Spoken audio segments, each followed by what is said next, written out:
불명확한 출처를 쓰는 게 많아요. 특히 인스타그램, 페이스북, 유튜브 이런 거는 아무도 알고리즘을 공개한 적이 없어요. 근데 그나마 네이버는 이용약관이라는 게 존재해서 또 우리나라 국내 회사잖아요. 그러다 보니까 국내법에 적용을 받아서 표시광고법이라든지 국내에 있는 모든 법에 적용을 받거든요. 그리고 또 이제 이용약관이나 이런 뭐 네이버 블로그를 공식 블로그를 통해서 많은 부분에 대한 알고리즘을 공개를 하고 있어요. 그래서 강사들도 그만큼 많은 거고, 강사들이 쓸 수 있는 소스가 되게 한정되어 있는데도 뭐 굉장히 길게 늘려가지고 몇백만 원 받는 경우도 허다하더라고요. 그래서 이제 어쨌든 저도 예전에는 블로그 강의를 많이 하다가 지금 한 4달 정도 아예 강의를 안 했거든요. 그 이유가 가르쳤는데 뭐 나름대로는 그래도 다른 강사들만큼은 최소한 만큼 아니면 이상으로 안다고 생각을 하고 가르쳤는데도 제대로 실행을 안 하는 분들도 되게 많았고요. 기본적으로 예전에 몇 년 하던 습관이 있으신 분들은 고치기가 되게 어렵더라고요. 그래서 제가 항상 하는 말이 차라리 처음 가르치는 사람을 가르치기가 쉽지 몇 년 운영하시던 분은 사실 방문자 수가 굉장히 안 나온다는 건 문제가 있는 거거든요. 본인이 그 잘못된 글쓰기를 하고 있는 건데도 그거를 예를 들어서 제일 흔한 예로 제목을 10글자 아래로 낮추라고 해도 욕심을 계속 부리는 거예요. 키워드를 잡으려고 계속 조금씩 길게 하고 15글자, 20글자까지 강의를 듣고 난 직후에도 그런 것들 때문에 사실 스터디로 아예 전환을 한 거예요. 스터디는 어떻게 보면은 동기부여도 되게 중요하고요. 강의를 듣는다고 끝나는 게 아니잖아요. 강의 들어서도 실제로 정말 제 강의도 지금 탈인 같은 데서 하는 건 초급, 중급, 고급 다 들으려면 40만 원 정도 하거든요. 근데 그거 다 들었는데 다 하시는 분들도 있더라고요. 한 20%는 아예 안 해. 그 강의를 다 들었는데도 블로그를. 그러니까 그런 것들이 너무 회의감이 느껴져서 아예 뭐 어차피 젊은 부자들 같은 경우는 전체적인 스터디 느낌이긴 하니까 그 카테고리로 그래서 이제 블로그를 넣은 거고 2달 과정씩 한 3번 정도면은 그래도 최소한 100개 정도 글이 쌓이니까 이제 100개 같은 경우는 네이버에서 챌린지 프로그램이 다 100개잖아요. 그래서 100개는 마스터라는 등급을 부여를 하고 있고 특정 주제로 100개 정도 글을 쓰면은 어느 정도는 최적화가 된다고. 보통 물론 최적화에서 등급이 굉장히 많죠.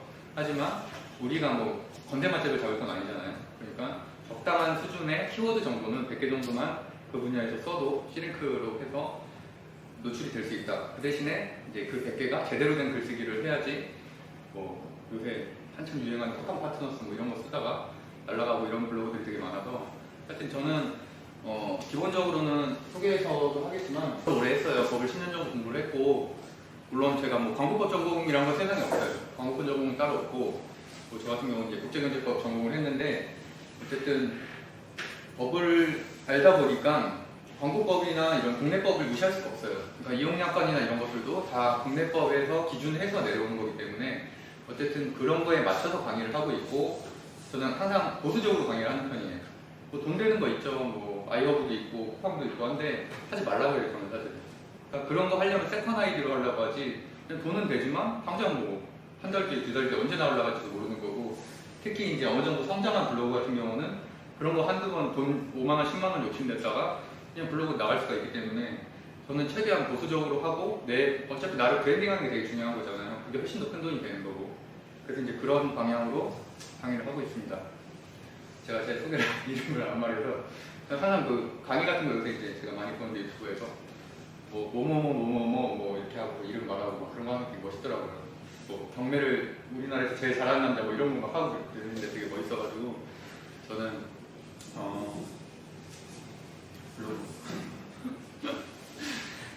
블로그 어색하다. 네이버 블로그를 4년 운영했고 330만 명 누적이고 특별히 작업을 한 번도 한 적이 없어요. 저는 자신 있게 말할 수 있지만 작업을 한 번도 안 하고 민간 영역에서 330만 찍을 수 있는 건 쉽지가 않은 일이거든요. 그래서 블로그 강사 정성을 줍니다. 유튜브를 할 거라서 편집점을 잡아서 하려고. 저는 말씀드린 대로 여러 가지 브랜드를 하고 있는데 블로그를 개설하게 된 이유는 저기 훈훈농장 훈훈펜션 써있잖아요. 그게 이제 애견 펜션인데 대전 쪽에 있어요. 주변에 관광지도 없고 대부분 예를 들어서 양평이라든지 이런 데 있는 펜션들은 당연히 양평이라든지 그런 주변 관광지의 키워드를 잡으면 되니까 일반적으로 유입되는 손님들도 많고 되게 홍보하기가 좋은데 저거는 그냥 저희가 시골에 조금 가지고 있는 땅에 있는 펜션이고 뭐 그냥 지은 거예요. 그 펜션으로 처음 하려고 한 것도 아니고 그러다 보니까 컨셉이 좀 있어야 된다고 생각을 했고 요새는 그렇잖아요. 좀 괜찮은 커피숍이면 멀리서도 가잖아요. 그래서 그런 것들을 생각을 해서 제가 펜션 2017년도 오픈하기 1년 전에 이 브랜딩을 했고요.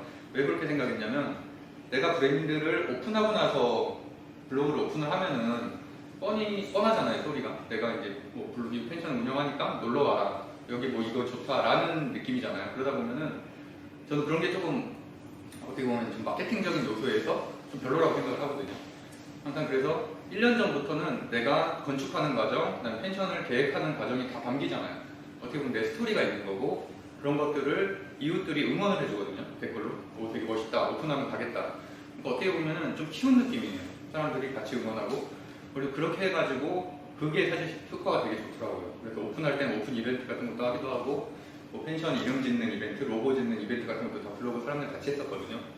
그래서 어쨌든 그런 이유로 저는 블로그를 시작을 했고 사실은 블로그 시작하기 전에는 한 번도 이런 거 상상해 본 적도 없어요. 그냥 언젠가 책 정도 내겠다고 생각은 해봤지만 특별히 내가 뭐 채널을 갖겠다, 뭐 약간 인플루언서가 되고 싶다 이런 생각도 해본 적이 없고 근데 어쨌든 운영을 하다 보니까 너무 재밌었어요. 초반에는 사람들하고 소통하는 재미도 재밌고 어쨌든 뭔가 검색을 해서 들어와서 유용한 정보에 대해서 댓글 감사하다는 표현을 남기는 게 너무 뿌듯했었거든요. 그렇게 한 1년, 2년을 운영하던 것들이 성장을 했고 1, 2년 동안 시행착오도 겪고 저도 적금질 한 번 딱 겪어봤어요. 그래서 그때 그 당시에 저도 50만 원 주고서 블로그 강의 들었었고 하지만 블로그 강의 때문에 풀린 건 아니었고 그 당시에 이제 네이버 사장님이 바뀌면서 싹 풀어줬거든요. 적금질을 싹 풀어줬는데 그 시기에 운이 좋아서 풀렸어요. 풀린 다음부터는 그 적금질을 2개월 동안 제가 기록한 것도 블로그에 카테고리 있는데 너무 짜증나는 거예요 진짜. 내가 아무리 열심히 해도 한계가 있는 거잖아요. 3페이지 이상으로 올라가지 않고 그 증상들 내가 다 1위 하던 글들이 다 21위로 찍히니까 그것 때문에 사람들이 몇백만 원을 주고 이런 고액 강의를 듣는다는 걸 알게 됐어요. 그래서 어쨌든 그 이후에는 좀 안정적으로 사람들이 뭐 욕심내다가 이렇게 망가지는 블로그가 아니라 내가 진짜 평생 가져갈 수 있는 블로그를 하는 게 훨씬 더 큰 돈이다 아니면 큰 자산이 되겠다는 생각을 해서 강의를 하고 있고요. 블로그로는 뭐 대학에서도 강의를 한 적도 있고 뭐 특강 방식으로 했었죠. 그래서 어쨌든 그렇게 다양한 방식으로 하고 있고 제가 이걸 열거한 이유가 여러 가지 비즈니스를 하는데 스타트업도 마찬가지고 다 이런 젊은 부자들도 제가 지금 블로그에 올리고 있거든요. 예를 들어서 지금 뭐 모바일로 쳐보시면 알겠지만 재테크 스터디라고 치면 제 글이 두 번째로 떠요. 모바일 버전에서. 첫 번째가 그 송사무장님 그 경매 그쪽이고 그 다음에 3위가 유수진 그 부장님 그쪽 카테고리에서 1, 3위를 잡고 있고 제가 2위를 잡고 있는데 그분들도 제가 보기엔 작업한 것 같지는 않고 그냥 카페 자체가 이제 상향이 되니까 그렇게 된 것 같아요. 어쨌든 여러 가지 비즈니스를 지금은 뭐 직장 다니시는 분들이 대부분이지만 창업을 생각하시는 분들도 있고 여러 가지를 할 때는 블로그가 정말 제일 쉽다고 저는 생각하거든요. 제일 쉽고 어쨌든 네이버가 망하지 않는 이상은 망할 리가 없잖아요. 거기다 또 네이버 쇼핑 같은 경우는 지금 굉장히 잘 되고 있죠. 쿠팡을 이겼죠. 매출 규모에서는 이겼고 지금 모든 거를 이렇게 독점하고 있는 구조기 때문에 더더욱이나 뭐 유튜브에 대항하는 네이버 TV라든지 네이버 인플루언서들을 더 성장시키고 있는 추세라서 개인 채널을 가지고 있으면은 그러니까 여러모로 굉장히 도움이 많이 된다. 뭐 이런 거에 어떤 분들은 이런 걸 막 거의 한 10분 이상 자기 업적에 대해서 막 카톡 캡처한 거뭐 하는데 저는 그런 건 의미 없다고 생각을 하고요. 단지 저는 직장을 다니면서 다 운영을 한 거고 현재도 블로그 2개는 운영하고 있어요. 나머지는 다 사람이 있어요. 사람이 있는데 너무 힘들어서 못하고 그 대신에 제가 좀 더 비즈니스가 커지면 그땐 직원 고용해서 운영을 하려고 하고요. 뭐 강연 블로그, 교육 블로그도 있었고 이게 앞에 있는 게 이제 메인 블로그고 원래는 맛집 여행으로 시작을 하고 결국에는 펜션이 원래는 애견 카테고리긴 하거든요. 반려동물 카테고리가 따로 있어요. 있는데 왜 그걸 안 했냐면 제가 강아지 키우질 않아요. 그러니까 제가 집에서 그러니까 대전에는 키우는데 자취방에 키우지 않기 때문에 맨날 걔에 대한 콘텐츠를 생산할 자신이 없었어요. 아무리 내가 반려동물 펜션을 한다고 해도 그래가지고 펜션은 결국에 여행이고 숙박이기 때문에 국내 여행으로 카테고리를 잡았고요. 그래서 제가 미리 숙제를 내드린 것처럼 주제를 정하는 게 중요한 게 저도 1년 뒤에 펜션 또는 내가 카페를 할 걸 생각하고서 국내 여행을 잡았거든요. 국내 여행을 메인 카테고리 잡고 다음으로 잡았던 게 이제 맛집을 서브 카테고리 잡은 거죠. 그리고 이따가도 설정해서 다시 말씀을 드리겠지만 꾸준히 쓰는 게 되게 중요하잖아요. 뭐든지 그렇거든요. 지치지 않는 게 되게 중요하니까 내가 조금 편하게 쓸 수 있는 주제가 하나 정도 있는 게 좋아요. 그게 뭐 경제 카테고리일 수도 있고 아니면 맛집일 수도 있고 그게 나쁜 게 아니고 내 메인 주제랑 관련이 전혀 없어도 내가 조금 말 그대로 개수를 좀 물량도 중요하잖아요. 질도 중요하지만 양도 되게 중요하거든요. 초창기에는 그러니까 양을 좀 채울 수 있는 것들을 주제를 만드는 게 좋아요. 그래서 저도 어쨌든 메인 하나에 대부분 다 서버 한 2-3개 정도로 구성이 되어 있는 것들이고요. 그래서 강의 같은 경우는 저도 이제 이 장표를 꼭 넣는데 어쨌든 뭐 사실은 여기는 그나마 젊은 분들이고 좀 이성적인 분들이 많지만 사실 조금 연세에 있으신 분들 뭐 이 강의 저 강의 듣고서 오신 분들 보면은 멘탈이 사실 굉장히 약하고 제가 사실 좀 찌르면은 되게 좋은 강의, 다 비싼 강의 다 들을 수 있을 약간 그런 식으로 현혹이 많이 되더라고요. 특히 자영업자분들 같은 경우는 네이버에 플레이스 같은 거 전화가 와도 하도 많이 오잖아요. 네이버 플레이스나 아니면 파워링크 같은 거 그리고 고장 그 강의를 너무 이렇게 전화를 많이 받다 보니까 거기에 한번 뭐 이렇게 넘어가서 계약을 덜컥하시는 경우도 좀 있고 근데 뭐 그게 나쁘다는 얘기가 아니라 좀 바닥이 좀 책정된 부분도 좀 있고요. 실제로는 효과가 좀 없는 부분들도 좀 있고 근데 어쨌든 간에 그런 것들을 자영업자들은 한 달에 그런 걸로 100만 원까지 쓰고 있는데 근데도 어떤 카페에 보니까 제가 듣기로는 네이버에는 300만 원 쓰고 인스타에 400 쓴다고 하더라고요. 한 달에 지출되는 돈이. 그러니까 그런 식으로 버티는 거예요. 어떻게 보면. 남들이 가보면 엄청 줄 서고 잘 되는 카페 같지만 실제로는 마케팅비로 한 달에 500만 원 이상씩 지출하는 경우가 되게 많거든요. 그래서 이제 그런 것들을 어떻게 보면 자영업자 입장에서는 조금 대체를 할 수 있는 수단이 되잖아요. 블로그를 제대로 키운 블로그 하나만 있어도 그냥 저희 같은 경우는 제가 이 말 안 하려고 했는데 제 북카페 제목 여기 저 200개 썼습니다. 후기를. 그러니까 내가 내 카페 아닌 척하고 한 200개를 쓴다는 게 얼마나 힘든다는 거는 블로그를 하신 분들은 알 거예요. 그러니까 약간 상상 속에 친구들하고 놀러가서 쓰기도 하고 근데 그렇다고 나는 떳떳하네요. 왜냐면 다 내 블로그였으니까 남의 블로그에다 이렇게 몰래 쓴 게 아니라 근데 어쨌든 뭐 조금만 읽어보면 제가 썼다는 건 알겠지만 어쨌든 그런 식으로 그래도 어쨌든 200개를 채웠잖아요. 200개 후기를 채웠고 그 후기를 통해서 들어오시는 분들 굉장히 많았고 그래서 스터디를 왜 하냐고 또 정확히 알아야 되는 게 왜 중요하냐면 어쨌든 노력한 만큼은 효과가 있어야 되잖아요. 내가 뭐 하루에 1시간씩 투자해서 한 200개 썼는데 근데도 방문자 수가 100명 이하인 분들이 되게 많거든요. 잘못 운영하는 거예요. 최소한 뭐 운영 방법을 제대로 모른다든지 아니면은 아무도 들어오지 않는 글을 쓴다든지 일상글만 쓴다든지 예를 들어서 뭐 8월 23일에 하고 이런 것은 아무도 검색하지 않잖아요. 그러니까 이번 강의를 통해서 입문 강의이긴 한데 어쨌든 제가 꼭 깨드리고 싶은 생각 중에 하나는 블로그는 이제 일기장은 아니에요. 지금 17년째인데 네이버 블로그 생긴 지가 초창기엔 그랬죠 당연히 싸이월드처럼 자기의 일상을 기록하는 말 그대로 브이로그였는데 지금은 현재 그런 구조가 아니고 무조건 광고예요. 그래서 모든 것에 광고법에 적용을 받고 이게 이웃 공개라든지 비공개는 당연히 광고법에 적용을 안 받아요. 안 받기 때문에 네이버 카페에서는 여전히 의료 광고를 많이 하죠. 비포부터 다 하죠. 그거 다 위반이에요. 법 위반. 근데 그건 뭐냐면 대중에 공고되는 데가 아니잖아요. 불특정 다수한테 공개된 게 아니기 때문에 근데 우리가 전체 발행으로 블로그를 개설한다는 얘기고 또 글을 발행한다는 얘기는 초등학생도 볼 수 있고 누구나 다 볼 수가 있어요. 그래서 다 광고법에 적용을 받는 거예요. 그래서 어쨌든 이런 강의를 통해서 최소한 어떤 식으로 운영이 된다는 거의 흐름을 알아서 내가 막 꼼꼼하게 모르더라도 그래서 내가 최소한 하루 1시간 들인 거 정도의 방문자 수는 꾸준히 늘 수 있도록 하는 게 블로그 강의를 듣는 주 목적이고요. 제가 아까 말한 대로 블로그 강의를 굳이 10만원 넘는 거는 듣지 말라고 저는 하고 싶어요. 그러니까 크게 나올 내용이 없어요. 내용이 없고 다 경험치에 의한 것들이 많으니까 일반화하기 굉장히 어려운 것들이 많아요. 그리고 확실한 근거 같은 경우는 네이버에 태그 앤 서치 뭐 이런 것들도 있고 그 네이버에서 공식적으로 운영하는 게 두 개가 있거든요. 공식 블로그하고 태그 앤 서치가 있는데 그러니까 검색 기술은 태그 앤 서치에서 많이 다루고 있고 공식 블로그에서는 뭐 새로운 알고리즘이 나왔다든지 뭐 새로운 소식이라든지 이달의 블로그라든지 이런 식으로 두 가지 채널은 어쨌든 네이버에서 직접 운영하는 거기 때문에 가장 정확하죠. 그리고 실제로 강사들도 대부분 그거를 근거로 강의안을 만들어요. 왜냐하면 일반 소비자들은 그것도 안 보기 때문에 굳이 찾아봐도 안 보고 막 30에서 70 받는 강의들이 많죠. 1분으로 넘어갈게요. 이거는 이제 간단하게 얘기하면은 제가 이제 그 스타트업 지원 사업에 선정이 돼서 그 중기청에서 블로그 강사를 모셔서 그분이 강의를 했거든요. 대행사 대표라고 해서. 근데 이렇게 뭐 블로그를 아시는 분은 이게 이제 그 사람의 강의하는 것에 찍은 건데 얼마나 이 네 줄만 보고서도 이 사람은 정말 블로그에 대해서 아무것도 모르는구나라고 저는 느꼈거든요. 이분이 뭐라고 했냐면은 제목을 썼는데 제목을 10자에서 29자 사이로 쓰래요. 이게 무슨 말인지 알겠어요?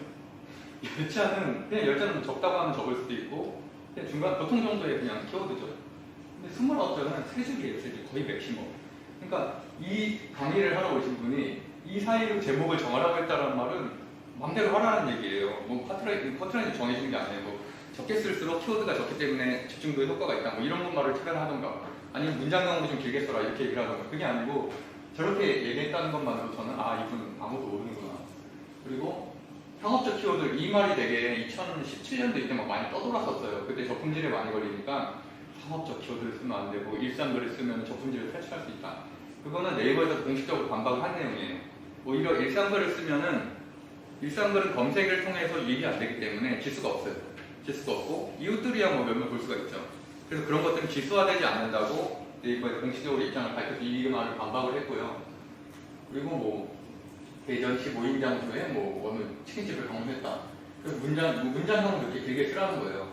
근데 실제로 여기서 보면은 우리가 쓰는 단어들 중에 상업적 키워드가 아닌 게 어디 있어요? 그렇게 따지면 모든 게 내 그 병원에 갔다는 것도 병원이라는 것도 상업적 키워드가 될 수 있죠.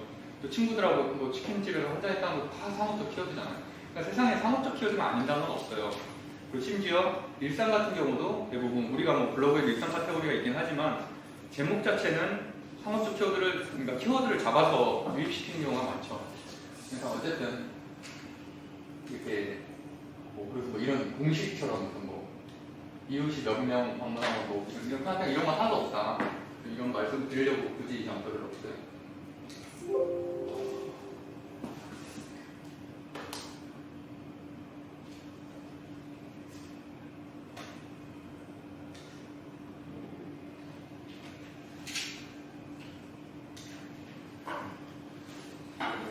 점수화돼서 뭐 70일 동안 하면은 뭐 350점이 돼서 체스터가 된다 이랬는데 이거는 한 2015년도, 16년도 블로그 공장이 있었을 때 그때는 가능했었는데 지금은 전혀 불가능하고요. 그래서 2016년도에 시랭크라는 알고리즘이 나오게 된 거고 말을 어렵게 생각할 필요는 없고요. 그냥 솔직한 글을 써라 이거예요. 솔직한 글을 쓰고 네가 직접 경험한 거를 써라인데 그 경험을 뒷부분에서도 뭐 아니면 다음 강의에서도 나오겠지만 경험을 가장 확실하게 나타날 수 있는 거는 사진이죠. 내가 찍은 나의 사진. 그것만큼 왜냐면 남들이 똑같은 사진 찍을 수는 없잖아요. 다 픽셀 수가 다르고 화면의 구성 위치가 달라지잖아요. 그렇기 때문에 아무도 안 쓴 사진, 아무도 안 쓴 글, 아무도 안 쓴 동영상을 쓰는 게 이 실행에 가장 맞는 방식이죠.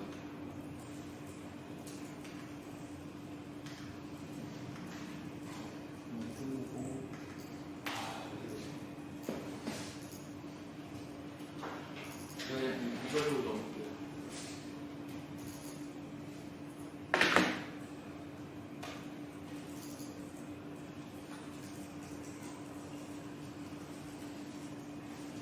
블로그로 성공하려면 뭘 가장 쉽게 얘기하면 이래요.